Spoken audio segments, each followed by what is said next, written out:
Bonjour et bienvenue dans l'émission Mousquetaires Actu. L'association Les Mousquetaires de Lilou vient en aide à des femmes atteintes d'un cancer du sein triple négatif. Dans cette émission, nous recevrons des triplettes en cours de traitement ou en rémission. Il existe plusieurs types de cancer du sein. Le triple négatif, c'est le plus difficile à soigner. Dans les autres types de cancer du sein, il y a des récepteurs qui leur permettent de répondre à des thérapies ciblées. Le problème du cancer du sein triple négatif, c'est qu'il ne comporte aucun des 3 marqueurs, d'où le terme de triple négatif.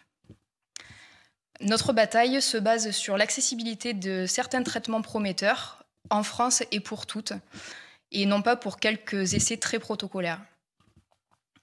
En attendant ces traitements en France, on a une alternative, c'est de se tourner vers des pays étrangers qui proposent ces traitements. Le plus accessible pour les triplettes en France, c'est l'Allemagne. Aujourd'hui, nous recevons Marie, qui est atteinte d'un cancer du sein triple négatif. Donc bonjour Marie. Bonjour. Donc raconte-nous comment tu as découvert ton cancer. Eh ben en fait, tout simplement, un soir, j'ai eu comme un apesanteur, comme quelque chose, comme quand on a mal dormi, où on a un peu le bras engourdi. Comme ce style de douleur, j'ai mis ma main sous mon aisselle et je suis tombée sur un ganglion. D'accord, donc ça a formé une boule. Ça a formé vraiment une bonne boule, un peu ni dure ni moelleuse, quelque chose d'assez important. C'était bien enfoui dans l'aisselle. Par chance, avec mes kilos en trop, j'ai pu la détecter très facilement et tant mieux. Oui, d'accord. Ok, et du coup, tu as demandé à ton médecin généraliste? Ouais, de suite, en fait, j'ai de très bonnes relations avec un médecin acupuncteur. Donc, de suite, je lui ai envoyé un texto en lui disant voilà, là, quand j'ai touché, j'ai su. Ça a sonné cancer dans mon cerveau. De suite, ma main, elle s'est mise. Alerte. Et j'ai dit c'est un cancer. Voilà. Anomalie. Ça a sonné le mot anomalie dans mon cerveau. Et j'ai dit ça, c'est un cancer. Donc, j'ai envoyé de suite un texto. Elle m'a reçu le lendemain. Quand elle a touché, ça lui a sonné cancer. Donc, de suite, ça a été très vite. On m'a envoyé faire une mammographie où on ne voyait absolument rien. Une échographie où on ne voyait absolument rien. Donc, juste les ganglions. Voilà. Ok. Donc, il a fallu faire une bio. Ils ont prélevé de suite dans le ganglion. Et c'est avec les retours de la biopsie qu'il s'est avéré qu'effectivement, il s'agissait d'un cancer triple négatif de grade 3. Donc, voilà. Okay. Donc, il a fallu aussi voir d'où il venait exactement, parce que pour le coup, on ne voyait rien. Rien au niveau des seins, et du coup, on n'avait pas de tumeur primaire. On n'avait pas la source, la mère, en fait, elle a été... Il n'y avait pas de masse, il n'y avait que des ganglions. Donc, au niveau de l'aisselle et au niveau de la clavicule devant-derrière, mais rien dans les seins. Okay.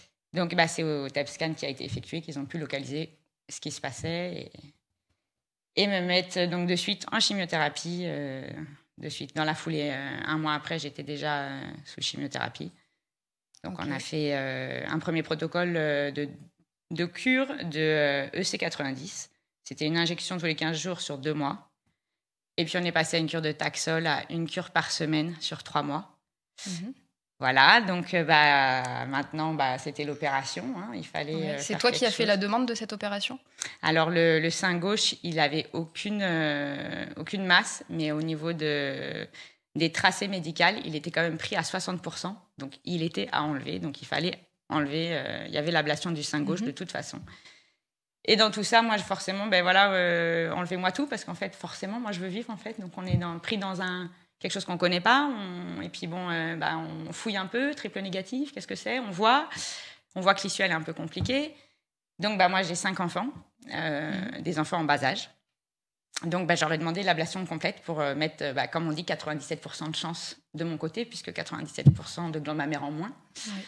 Ça n'a pas été validé de suite, parce qu'en France, ce n'est pas quelque chose qui est courant. En France, on n'enlève pas un organe sain. Parce que ce n'est pas un cancer génétique. Et ce n'est pas un cancer génétique. Les tests ont été faits. Et ce n'est pas un cancer génétique. Donc, c'est juste du pas de chance. Voilà, comme on m'a dit, c'est juste du pas de chance. Alors, non, pas de chance. On va essayer de limiter la casse. Donc, la demande a été faite. J'ai eu une équipe médicale super qui a suivi la demande parce que je forçais aussi pour la demande et qu'ils voyaient que c'était pour moi la seule option que je pouvais faire, c'était ça en fait. Je me voyais pas rester avec un sein en sachant que peut-être que dans les 6 mois je retournais dans la. Il n'y avait pas d'intérêt quoi. Bah non, il y en a absolument aucun. La priorité entre les seins et la vie. De survie. Voilà, entre les seins et la vie, j'ai choisi. Oui. Et très contente. Ok. Donc là, qu'est-ce qui t'est proposé aujourd'hui? Alors maintenant, la radiothérapie. Je vais rentrer donc dans une radiothérapie pendant 2 mois avec une chimio par cachet, des cachets Xeleda.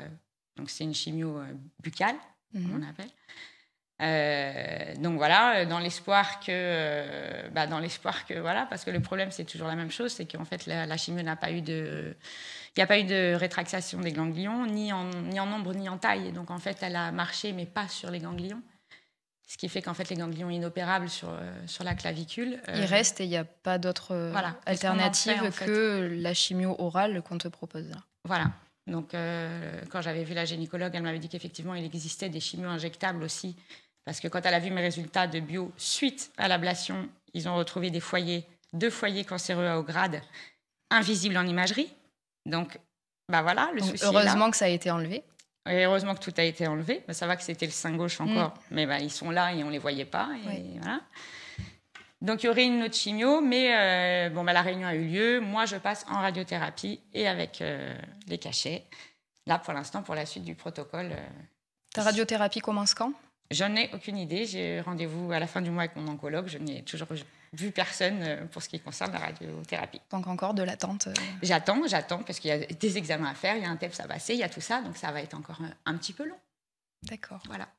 Donc en attendant, tu veux d'autres options en attendant, avec l'inquiétude qui est là et puis les questions que je me pose, comme toute maman qui veut sauver sa mise pour élever ses gosses, c'est ma mission. Moi, je suis juste là pour ça, en fait. C'est mon combat, mais c'est pour eux, donc voilà. Oui. Et j'ai rencontré des gens formidables sur ma route. Et qui m'ont pris en main, et ils m'ont appris des choses, et on a avancé aussi. Et effectivement, en Allemagne, les solutions sont tout autres. Et puis, ce qu'on entend en Allemagne n'est pas non plus la même chose qu'on entend en France. Oui. Et c'est peut-être ça aussi qui fait mal. Donc, le but pour toi, c'est de pouvoir avoir accès à ces soins qui sont proposés en Allemagne et qui ne sont pas proposés en France. Exactement. Il y a de l'immunothérapie qui est proposée en France, mais c'est une immuno qui est très contrôlée, qui est mise de façon très protocolaire. Il ne faut pas sortir du cadre. C'est que pour certaines patientes, c'est hyper protocolaire. Et le problème, c'est que c'est pas une immunothérapie qui est assez forte en plus. Donc il y a cette possibilité d'aller en Allemagne, mais pour ça, on sait que ces traitements ne sont pas remboursés du tout, puisque la France n'est pas ouverte pour l'instant à ces traitements.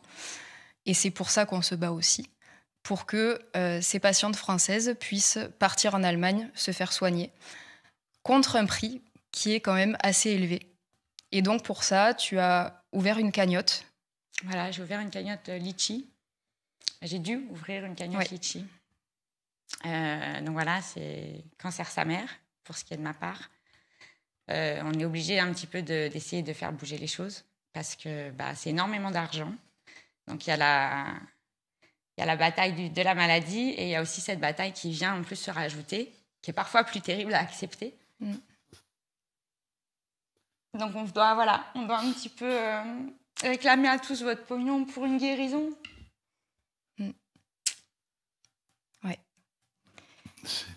C'est difficile. C'est difficile. C'est sûr, c'est difficile. De l'argent contre une vie, quoi. C'est de l'argent contre une vie. Et bon, nous l'avons vu pour Lilou. Le coût. Combien coûte un séjour en Allemagne ? Alors pour l'instant, le dossier de Marie est envoyé en Allemagne. Ils sont en train de l'étudier. On vient d'envoyer les résultats bio suite à sa mastectomie. Et donc l'équipe oncologique se penche dessus. On attend un retour de leur part concernant une stratégie de traitement qu'ils pourraient nous proposer, qu'ils pourraient proposer à Marie.